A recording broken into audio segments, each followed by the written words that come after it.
mohon tidak menyebutkan nama dan identitas dalam percakapan ini karena percakapan ini saya naikkan dalam konten YouTube. Ini bagaimana, aku harus bagaimana Mbak E?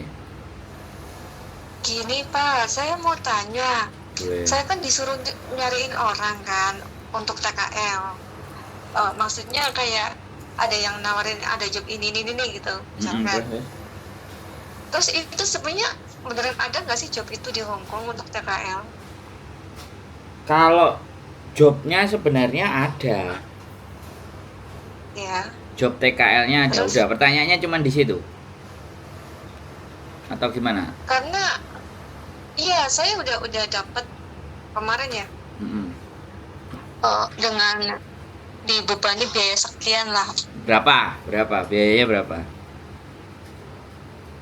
Untuk konstruksi itu dikasih biaya 1,5 untuk apa? Imigrasinya katanya. Terus? Saya dapat sekitar 5-6 orang, bahkan udah transfer. Waduh. Terus? Ke orang yang mengaku imigrasi itu kan. Terus? Dan dia tuh mintanya tuh kayak cepet Mbak, nanti diambil sama orang Tiongkok. Pokoknya kayak ini loh, kayak rebutan job gitu. Dan aku pun berhasil meyakinkan orang, bahkan di situ udah transfer antara 5-6 orang itu yang untuk konstruksi ya. Terus habis itu dia ngasih kuota lagi. Nih ada lagi nih kuota 5 orang lagi, kamu cari nanti kamu dapat komisi gitu. Aku cari. Terus ada lagi tuh yang kapal cargo itu dengan biaya 3-4 juta itu udah 2 orang yang masuk, udah benar-benar transfer loh.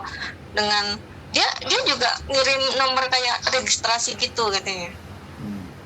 Sampai akhirnya di situ aku mulai pas udah mulai dapat banyak orang lagi, dan itu sempat belum, itu yang lain tuh belum transfer loh, berarti sekitar 7 orang lah yang udah masuk rekening dia gitu. Di situ kan ada 3 orang kan, yang ibaratnya yang satu tuh mengaku bos di Hong Kong, yang ibaratnya backingan saya lah, tapi saya belum pernah ketemu. Yang katanya dia tuh menjamin anak kapal itu $50,000 untuk masuk ke Hong Kong. Dia nyuruh saya nyari orang lagi gitu katanya.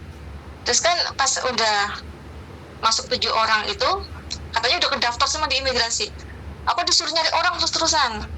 Udah dapat yang lainnya, tapi kan belum proses transfer duit itu belum masuk.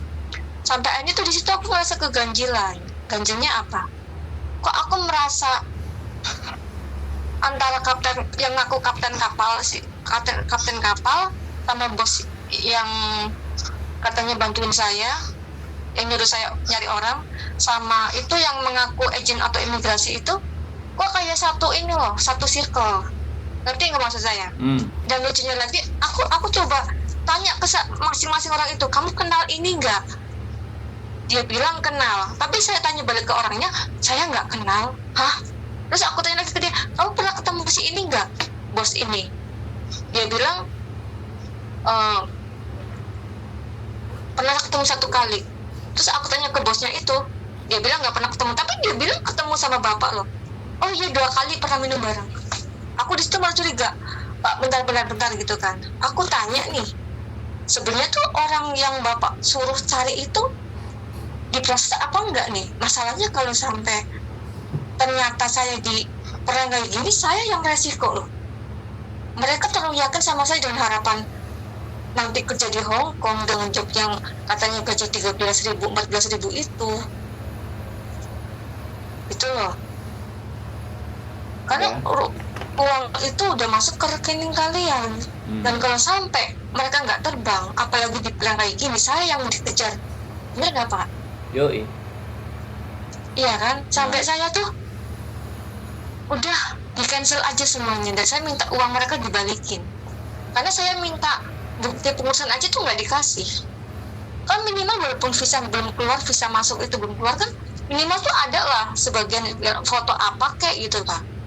Itu nggak dikasih.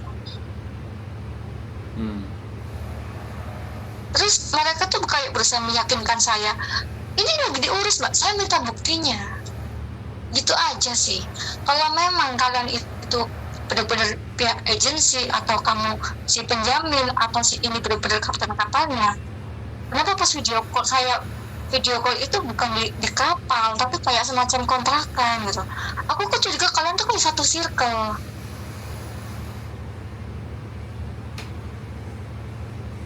Oke. Dan saya itu dapat nomor bapak juga dari orangnya langsung. Saya pun nggak tahu dia tuh asli bos Hongkong atau enggak, karena logikanya gini, saya tuh ketemu dia dari orang lain, karena waktu itu kan saya mau part time kan, dia nginbox saya, "Mbak, kamu butuh part time ya, ini aku ada bos, kalau kamu mau." Terus ini bosnya itu sebenarnya orang Indo, tapi dia tuh udah jadi residen Hongkong. Saya chat dong, "Pak, saya butuh part time Pak," kayak gini. Dan tahu nggak, di situ saya tuh kayak dijual lah, ngerti kan? Saya diiming-imingi dengan gaji part time per hari 1.000 sampai 1.000 sekian. Logikanya gimana, walaupun saya nggak pernah part time ya sebelumnya ya, tapi kayak kok aneh banget. Terus mbak itu yang nawarin saya ke bos itu, dia bilang gini, "Oh, tapi kamu harus ngelayani." Ngelayani apa sih maksudnya? Ya jangan munafik lah, seenggaknya kamu di sini nafsu tersalurkan sama duitnya banyak. Loh, ini maksudnya apa? Saya tuh bisa cari kerja yang benar gitu. Oke, hal itu skip dulu.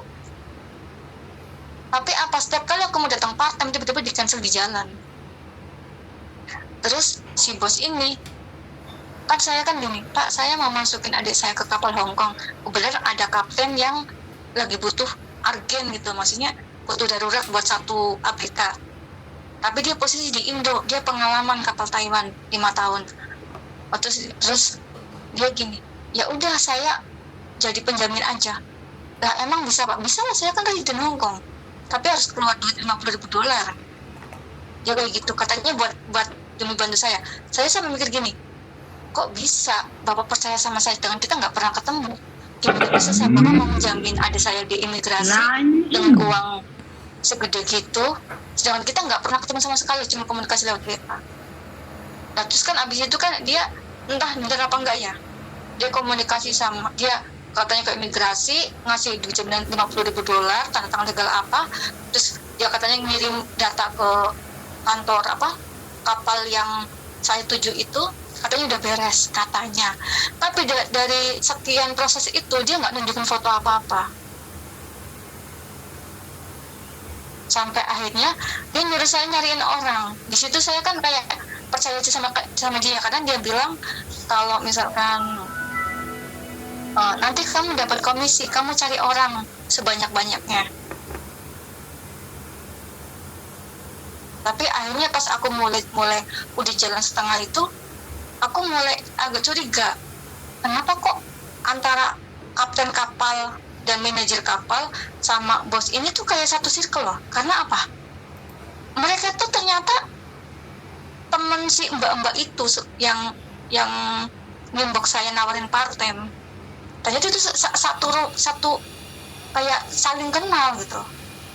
Pas saya WA ke mbaknya semalam, aku agak marah ya, karena pas akhirnya ketahuan semua. Mbaknya maki-maki saya, katanya, "Saya viralin kamu Mbak." Viralin kenapa? Sekarang tuh yang bikin saya agak gimana tuh, saya tuh nyari part time buat tambahan loh, karena gaji saya tuh nggak nyandak sana sini. Ternyata aku disuruh nyariin orang buat kerja, tapi kayak lepas tangan gitu. Jadi saya kan mesti gantiin uang mereka. Ya saya sih bisa aja bilang sama orang-orang itu, "Maaf Pak, Mbak, jobnya udah penuh sama orang Tiongkok dan aku harus nyari buat mereka, gimana caranya?" Is okay lah, tapi kok ibaratnya orang lagi susah-susah nyari part time malah di tren begini gitu.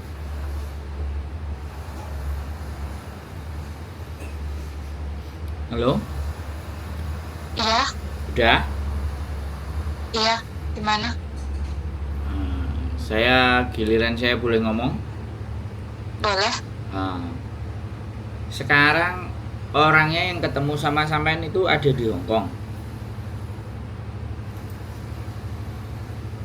Halo? Kalau tatap muka itu nggak pernah ketemu secara langsung.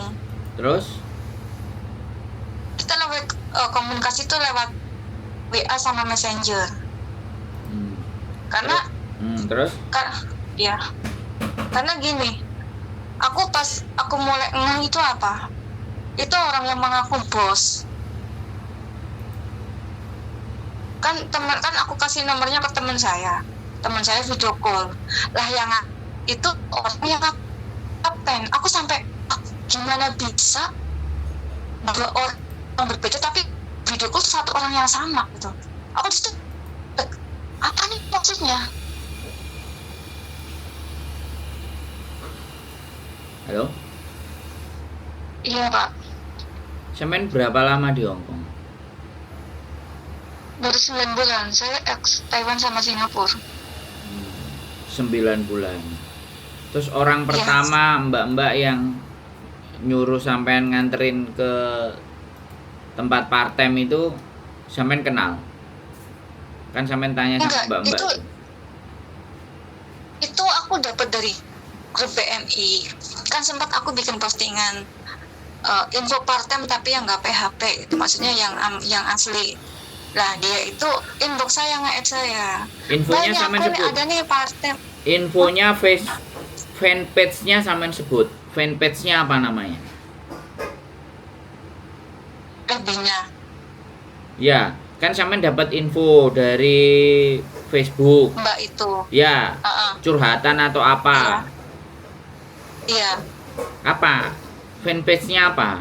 Sampean sebut.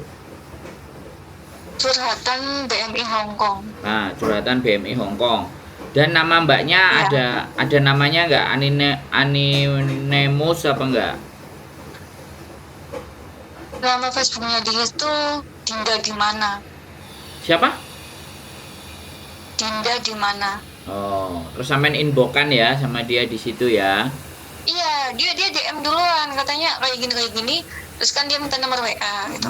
Nah, terus pas aja semalam aku sempat ya mau ngamuk ya. Maksudnya kayak ibaratnya kalau bener-bener ini tuh satu circle, berarti kan dia dalang utamanya. Iya kan? Terus yang ngangkat itu cowok, ngakunya gini. Maaf Mbak Dinanya lagi kerja setelah jam 11. Kamu siapanya? Saya supir di sini. Supir. Oh, ya udah gitu kan. Jadi sampean telepon sama inbokan itu cowok apa cewek suaranya? Kalau pas awal-awal komunikasi itu suara dia sendiri, cewek gitu. Sampai ada nomor HP nggak? Dia tuh ada, tapi semalam saya blokir karena apa? Dia ngancem saya. Ngancemnya gimana? Ngancemnya gini. Ini maaf, ini agak gimana ya? Agak aib sih sebenarnya sih. Enggak, ngancemnya apa? Sampean akan disebarkan foto-foto bugilnya atau apa gitu. Iya, kan dia kan mau ngejual saya. Terus aku gini, Mbak, aku tuh nggak pernah kayak gini gitu. Gimana caranya? Terus kan dia tuh ngajarin, kamu kirim foto yang begini. Dia pun juga dia meragain loh. Dia tuh ngirim foto-fotonya dia, videonya dia sendiri gitu kan. Jelas banget mukanya dia. Bener-bener bugil kan. Terus aku mesti kayak gitu. Iya, tenang aja, nanti kamu kalau udah bikin kayak gitu, si bosnya tuh ngasih duit ke kamu. Dia begitu. Dan aku pun, karena aku kan lagi kepepet, maksudnya apa ya, aku pun lagi mau biayain orang tua sakit kanker kan, butuh duit gede buat beli obatnya di luar negeri juga. Aku bingung kan, aduh gimana ya. Ya udah aku bikin. Dan apa namanya, itu pun aku ngasihnya ke orangnya langsung yang ditargetin sama dia. Terus sampai akhirnya semalam aku ngamuk, dia tiba-tiba ngirim video itu ke saya. Siap-siap aja kamu viral. Hah? Maksudnya apaan gitu? Dengan aku aja nggak nyimpen aibnya dia lah, aku sengaja hapus-hapusin apa yang dia kirim ke saya. Katanya ini buat jaminan kalau dia sampai hianatin saya. Maksudnya kayak kalau sampai dia nipu saya, silakan sebar balik. Aku enggak, saya hapus di situ. walaupun aku sama mereka yang ibaratnya yang dia tunjukin ke saya itu aku nggak ketemu sama sekali loh, ibaratnya murni belum kesentuh sama sekali, tapi mereka itu punya aib saya di sini. Jadi saya rugi 2 kali dong ya, ibaratnya nggak disentuh tapi bisa mental saya bisa kena dengan disebarkannya aib itu. Keduanya saya mesti ganti uang mereka yang bisa masuk ke yang mengaku imigrasi itu. 15 juta lah, 14,5 apa 15 juta segituan. Untungnya tuh kemarin terakhir itu sebelum saya ada satu orang cowok itu kan disuruh keluar 5 juta. Itu udah di saya udah saya pegang. Saya mau transfer, tiba-tiba saya mulai kayak agak curiga.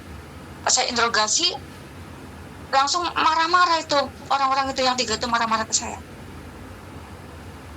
Katanya, kalau nggak percaya, saya berhentiin di sini. Silakan berhentiin. Saya nggak takut. Bukannya Anda bilang bahwa Anda mafia Hong Kong, Anda bisa membunuh orang dengan 1 kali telunjuk. Silakan Pak, suruh orang buat nyari saya, buat bunuh saya. Saya lebih baik mati di sini.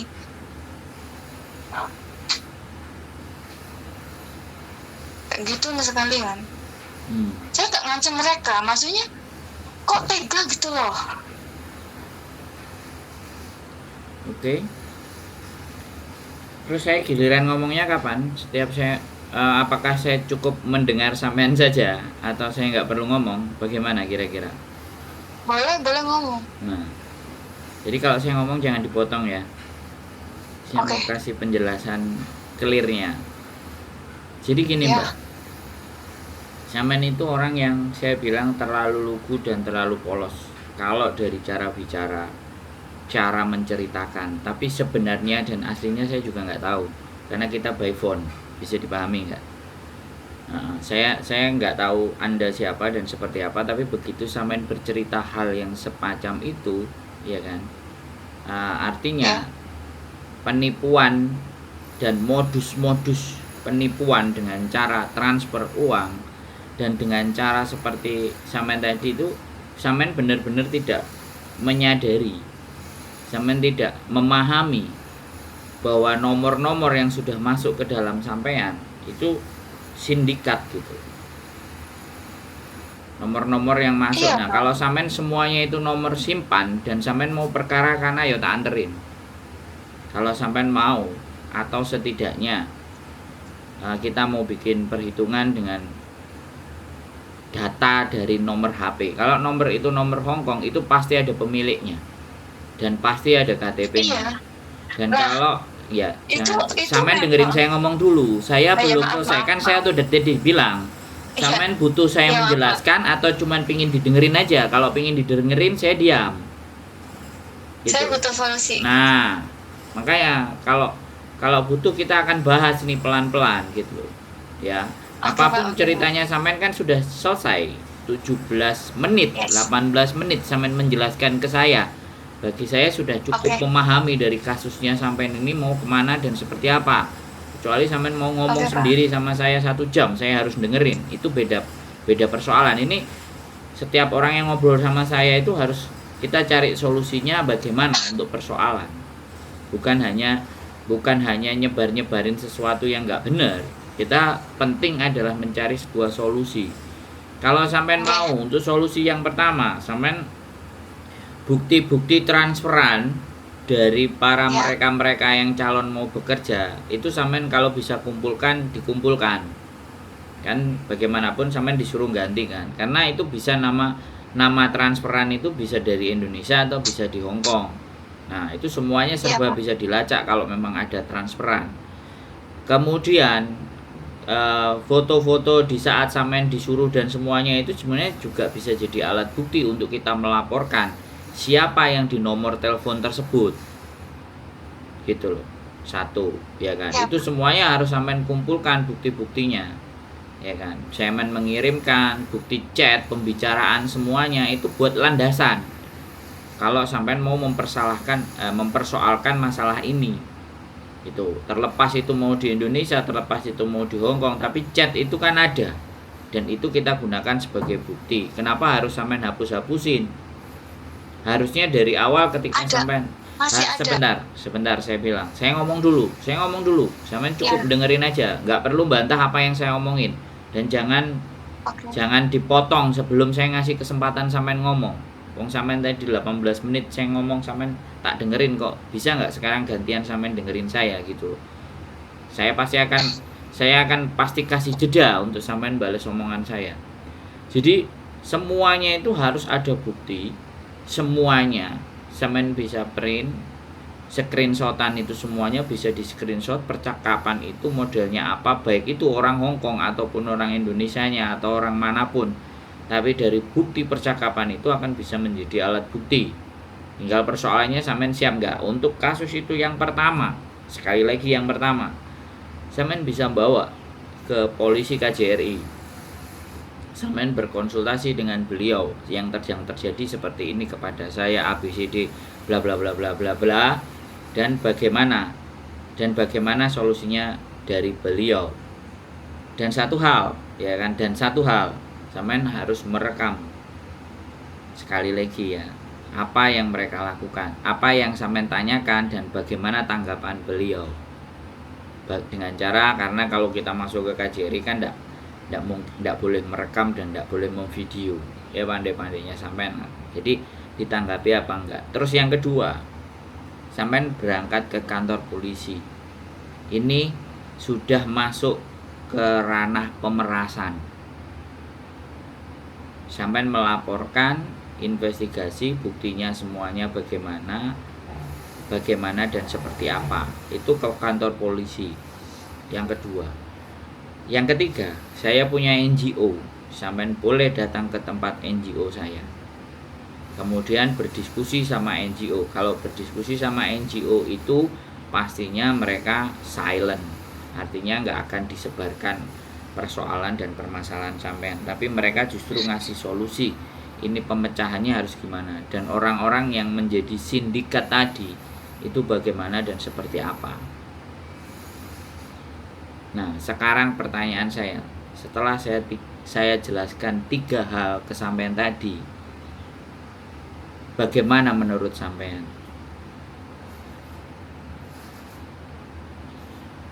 Halo?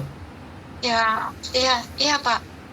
Kalau saya sih lebih mikir, maksudnya saya kan sekarang saya fokus ke orang-orang itu harus saya balikin duitnya. Makanya kan ini saya ancang-ancang mengambil bank buat nutup mereka semua.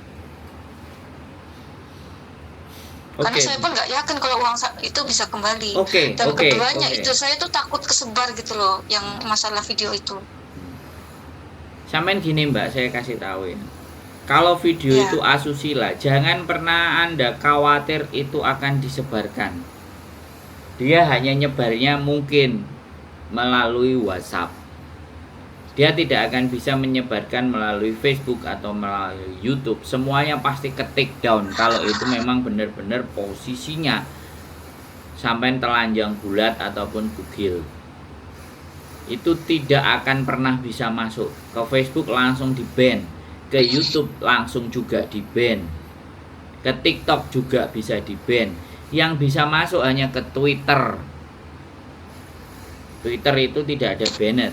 Nah, sekali lagi, orang-orang yang kenal sampean itu kan nggak di Twitter. Orang-orang yang kenal sampean itu kan di Facebook, di YouTube, di TikTok, paling di situ-situ aja. Jadi itu adalah ancaman. Sekali lagi, kalau orang mengancam dengan versi disebarkan kepada sosial media, itu bullshit, itu omong kosong. Dia hanya bisa menyebarkan secara private di messengers, itu mungkin bisa ya, di messengers, karena dia harus cari teman-teman nih sampean, mengetahui sampean. Tapi kalau disebarkan itu semuanya, ya anggap aja itu bukan wajah saya, itu editan, kan sampean tinggal bisa bilang seperti itu. Ada orang yang nanya, ya nggak usah ditanggepi, dia nyebar fotonya sampean terus, loh, aku pernah lihat kamu ini. Ya di mana? Di Facebook gini gini gini, di inbox ini loh, ini loh. Ah, ini diedit mukanya. Coba lihat aja. Orang sekarang kan banyak yang mau meras, mau semua. Iya, cuman maaf, masalahnya tuh semua orang tuh tahu saya punya tato di tangan sama di leher gitu. Maksudnya kayak mau dibilang edit tapi semua orang tuh tahu itu tato saya. Ya sekali lagi kan bisa. Sekarang itu tato dan semuanya kan bisa sama. Sampai tinggal ngeles. Semakin sampean takut, semakin itu tujuan mereka.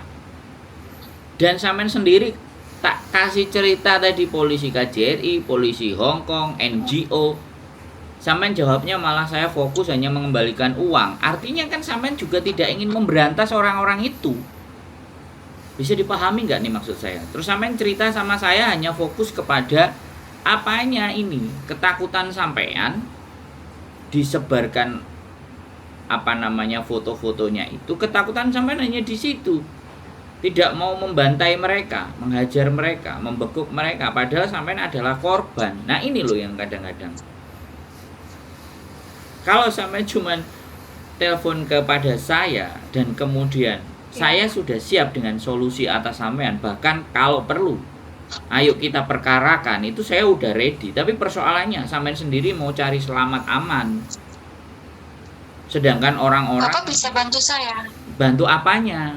Kan saya tadi udah bilang ke lapor ke KJRI, karena KJRI kalau saya yang lapor, Mbak, Anda sebagai siapa kalau saya dibegitukan? Saya ke lapor polisi, saya ditanyain sama polisi, Anda sebagai apa? Dan NGO itu harus sampean sendiri, Mbak, yang berjuang.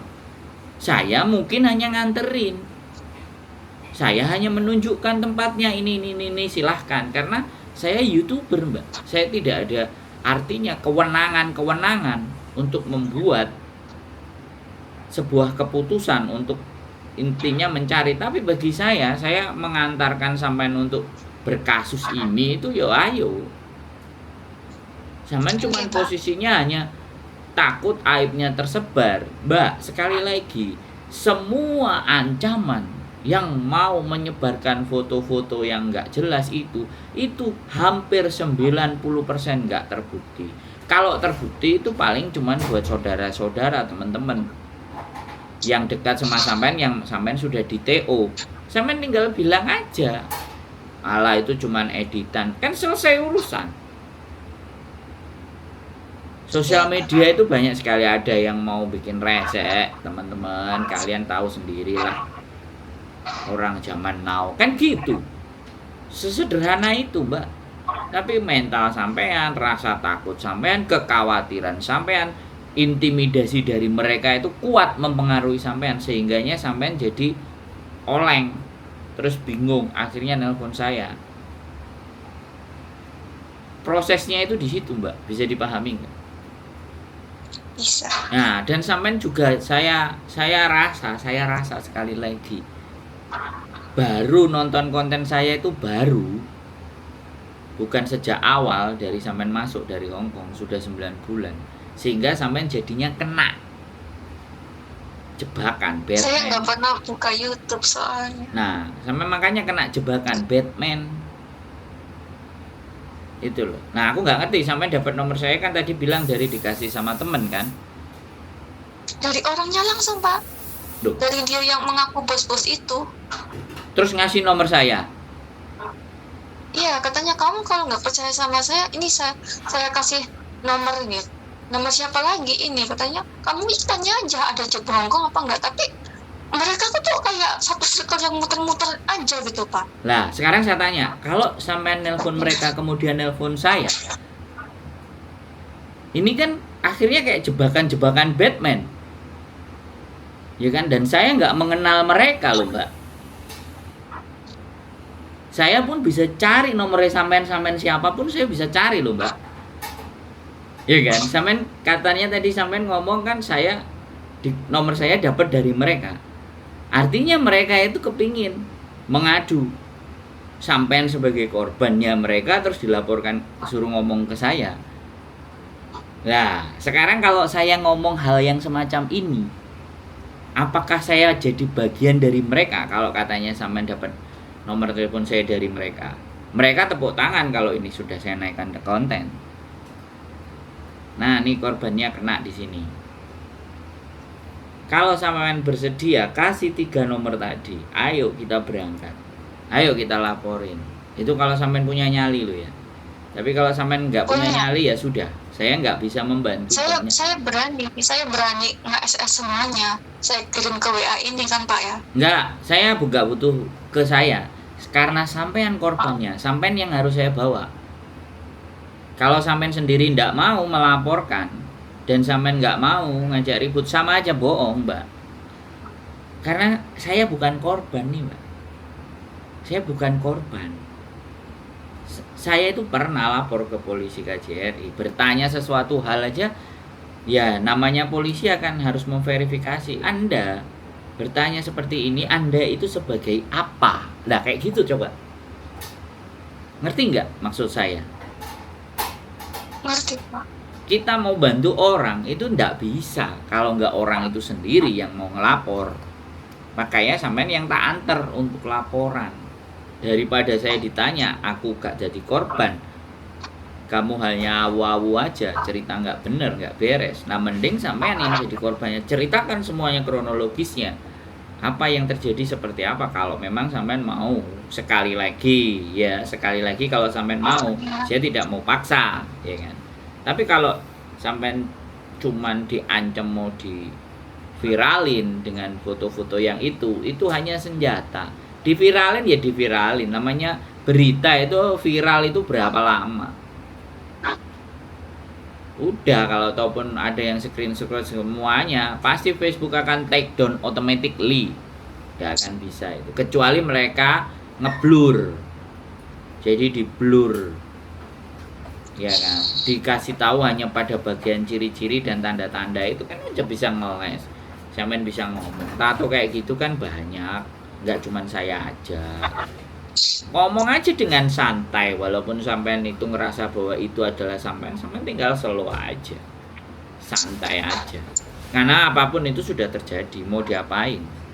Makanya menyebarkan dan memberikan identitas kita, apalagi foto-foto syur itu tanpa kita mengetahui siapa dia, siapa mereka, dan itu pun gegabah sekali. Karena memang sasaran mereka adalah orang-orang yang sekali lagi lugu polos atau orang yang butuh duit. Itu semuanya sindikat. Fix. Dan tinggal sampean mau memerangi itu atau diem saja atau cari aman atau tenang saja, itu kembali kepada sampean. Ya begitulah ceritanya, Mbak. Ini Hongkong, Mbak. Iya. Ya, sampai nggak perlu khawatir menurut saya. Jalani aja. Kalau memang banyak orang-orang yang sudah sampean suruh transfer, memburu uang instan, itu di Hongkong akan ada banyak cara. Hingga kita itu kenal sama siapa, kita mau sama siapa. Kalau hari Minggu boleh Pak? Kenapa? Hari Minggu boleh? Boleh, nggak ada masalah.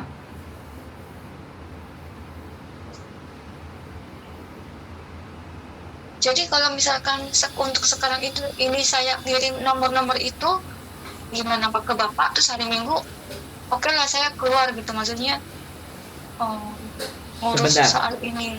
Sebentar, kalau ya. Hari Minggu besok saat saya punya schedule jam 12 sampai jam 4 sore. Kalau bisa memang pagi, Mbak.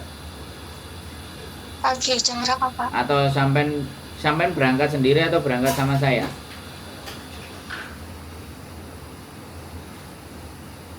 Berangkat sendiri atau berangkat sama saya, misalnya ke KJRI, ke kantor polisi, atau ke NGO yang saya sampaikan. Karena ini juga salah satu concern dari NGO bahwa perdagangan manusia.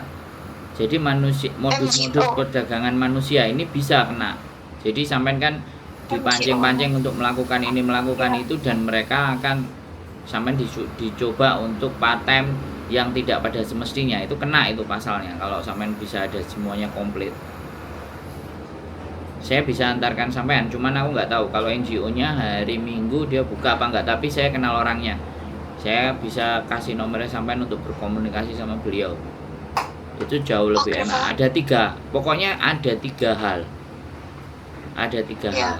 Nah, harapan saya ketika nanti saya sudah, atau sampean ketemu saya dulu, kemudian kita atur langkah dan semuanya itu bisa. Halo? Siap. Iya, Pak. Nggak usah bersedih, Mbak. Ya, aku ngerti sampean punya Saya persoalan. gemeter, Pak. Aku dari semalam nggak bisa tidur. Maksudnya kayak tremor gitu loh, kayak kepikiran. Iya, Kok bisa? iya makanya saya sudah bilang, sampean nggak perlu khawatir. Mereka akan terus meneror sampean, dan ketika mereka terus meneror sampean, screenshot. Kita akan bisa hentikan orang-orang itu kalau nomor WhatsApp-nya ada. Karena nomor WhatsApp setiap kartu di Hongkong ini pasti ada identitas pemiliknya. Itu yang bisa melacak adalah polisi, bukan kita. Dan harus ada alasan kenapa polisi itu harus melacak itu. Ini bagian crime, ini bagian kriminal. Jadi seperti itu, Mbak. Ya, nggak usah. Sekarang sampean posisi di dalam majikan kan? Kenapa, Pak? Sampean posisi di dalam majikan atau enggak? Majikan. Nah, tenang, kalau sampean ada di posisi majikan, sampean aman. Yang bikin nggak aman, sampean selalu bukain nomor itu. Saya membaca WA-nya mereka. Dan nggak usah dibuka, nggak usah dibaca. Tapi sampean punya bukti-bukti percakapan dan segala sesuatunya. Itu penting. Kalau sampean laporannya sudah jelas, print-printannya WhatsApp sudah jelas, polisi, KJRI, polisi Hong Kong, dan NGO itu akan aman menutupi identitas sampean. Nggak usah khawatir. Bisa dipahami? Jadi Bisa. yang ingin saya tanyakan, sampean dapat nomor saya ini dari mereka justru. Iya, dari orang yang mengaku bos Hongkong. Luar biasa, orang ini berarti udah nonton saya. Kita naikkan segini. Oke, ini artinya sudah luar biasa sekali. Berarti sampean belum pernah ngelihat konten YouTube saya. Belum, saya nggak pernah buka YouTube soalnya. Nanti sampean tonton dulu ya channel YouTube saya, Sandro Jabrik. Sampean cek, sampean dengan siapa berbicara. Jadi kalau Iya, kayak sama mereka bertiga itu sampean nggak bisa ngelihat mukanya. Berarti mereka sudah benar-benar melihat saya dan menggiring sang korban atau mengarahkan sang korban kepada saya. Bisa dipahami? Ya, sekali lagi nggak usah khawatir, tenang ya. Nanti coba sampean tak kasih nomornya NGO, sampean boleh hubungi dia, sampean ceritakan kekhawatiran dan ketakutan sampean.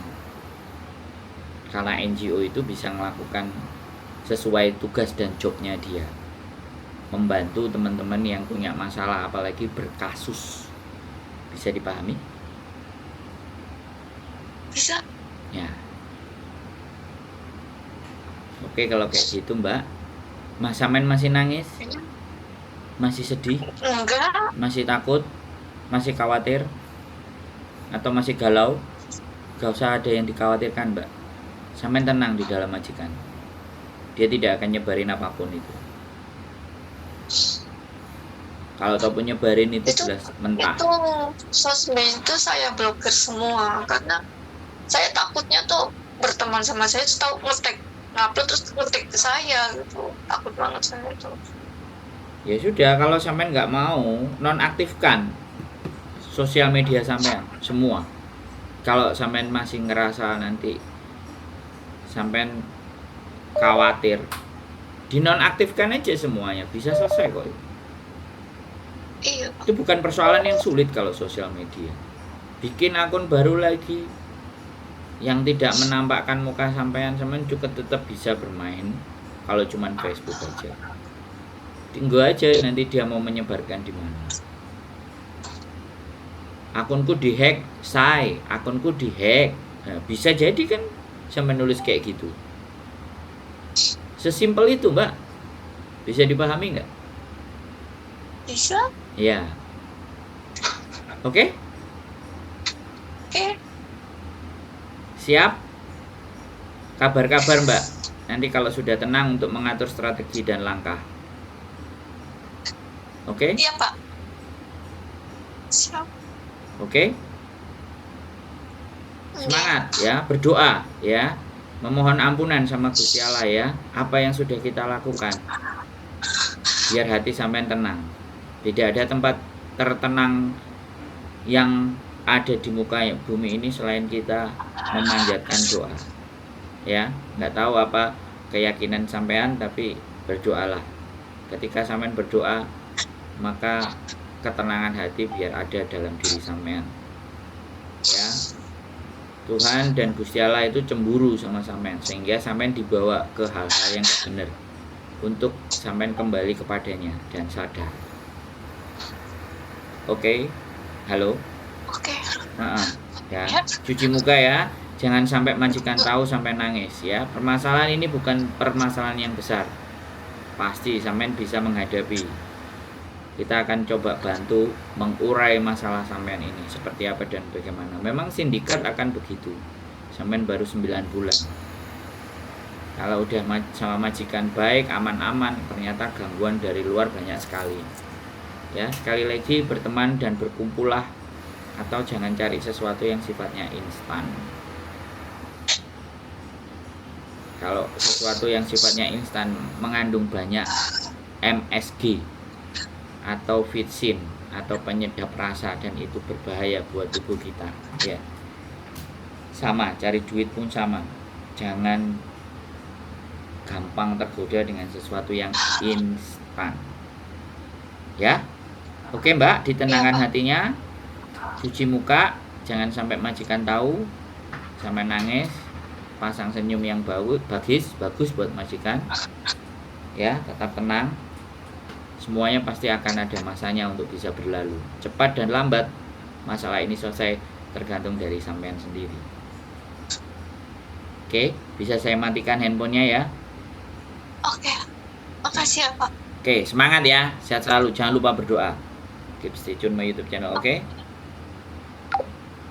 Oke, teman-teman semuanya, luar biasa ya. Sama sindikatnya, nomor saya yang dikasih sama dia, luar biasa. Setelah mereka dapat duit, gerem juga sih, tapi ya oke lah. Kalau memang ya tidak menonton channel YouTube ya kan. Dan sekali lagi nih teman-teman, saya sampaikan, jangan pernah mengundang sesuatu ya.